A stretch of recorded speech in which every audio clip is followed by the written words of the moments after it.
Having an ePal and you're not in Mr. Vote's Core Plus class, so this should give you a little bit of an idea on how things will proceed. From my home page, just click on the Core Plus page, and then on Tolerance right now, but may come in handy. They're under the important links area, and obviously you'll only pay attention to the ones that have ePals in them or that deal with something from a different country like the Russian blog.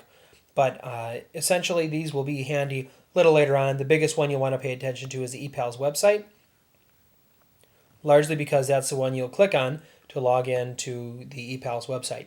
Before you do, make sure you take a look over at some of the rules and show your parents this information as well, just so that you're aware of that you can include personal information like phone numbers, addresses, social media contact, that kind of thing, and just some helpful hints on how to communicate with people, different etiquette that you can use. Once you click on the ePals website, you will come to the home page, epals.com. It looks like this. You will enter your username, which will be your name, and then usually a 4-digit code. And then the password is where you would enter. The password, I'll give you that in class. You don't need to put here at epals.com. I'll explain when you need to use that, but you don't have to use it logging in. Obviously, I'm going to log in now, and this isn't going to be your information, so you can ignore that username because that's mine. Once you do log in, it'll bring you to the home page area, and this is the place where you can check to see if you have new mail, and it automatically is set up to default to the inbox, which, as you can see, I have 4 messages from my ePals that I got recently. If you wanted to reply in them, all you do is click on the message and then reply. Obviously, the first time you send a message, you can't reply, so I'll show you how to actually send one. You would just go to Compose, click on that. You would click the other person or enter the other person's name and their username. And in this case, most of the time it's going to be their first name and then it's going to be a 4-digit code. Not always, but whatever their username is, you have to put at epals.com. Otherwise, your message will not go through. It'll tell you that the person doesn't exist, so make sure you do enter that extension. The subject can be whatever you like. Obviously, the first time you probably want it to be something like from your Wisconsin ePal or your new friend from America, something like that. When you do send your message, there are 4 things that are always handy to include. Number 1 would be information about you. Now, I don't mean anything too personal in terms of phone numbers or addresses, things like that, but things you're interested in, get to know them, just like you would get to know a friend if you met them in class or at a sporting event. You would want to get to know your ePal just the same way. Also, you would want to include information about Franklin or Wisconsin, because I could almost guarantee they know nothing about Franklin and probably not anything about Wisconsin either. If you would like, you can include information about the United States as well.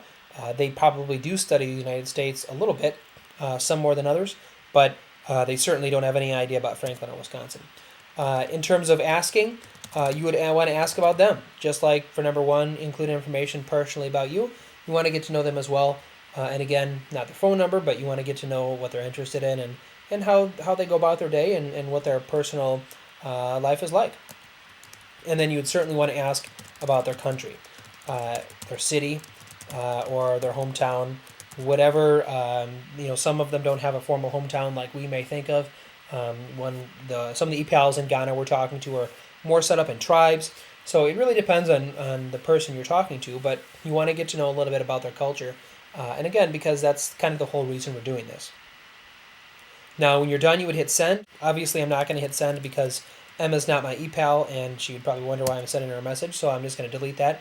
But you would hit send, then it would be in the sent folder. So if you were unsure of what you sent, you couldn't remember, you would go to folders, click on send, and then you would get to read the message that you sent. Or if there was some kind of problem with a message, maybe I had to delete it, then you could go back and just copy it out of your sent folder so that you didn't have to change the whole thing. You could just copy and paste what you have and alter what you needed to alter. And that's pretty much it. You'll communicate through the ePals whenever you want to.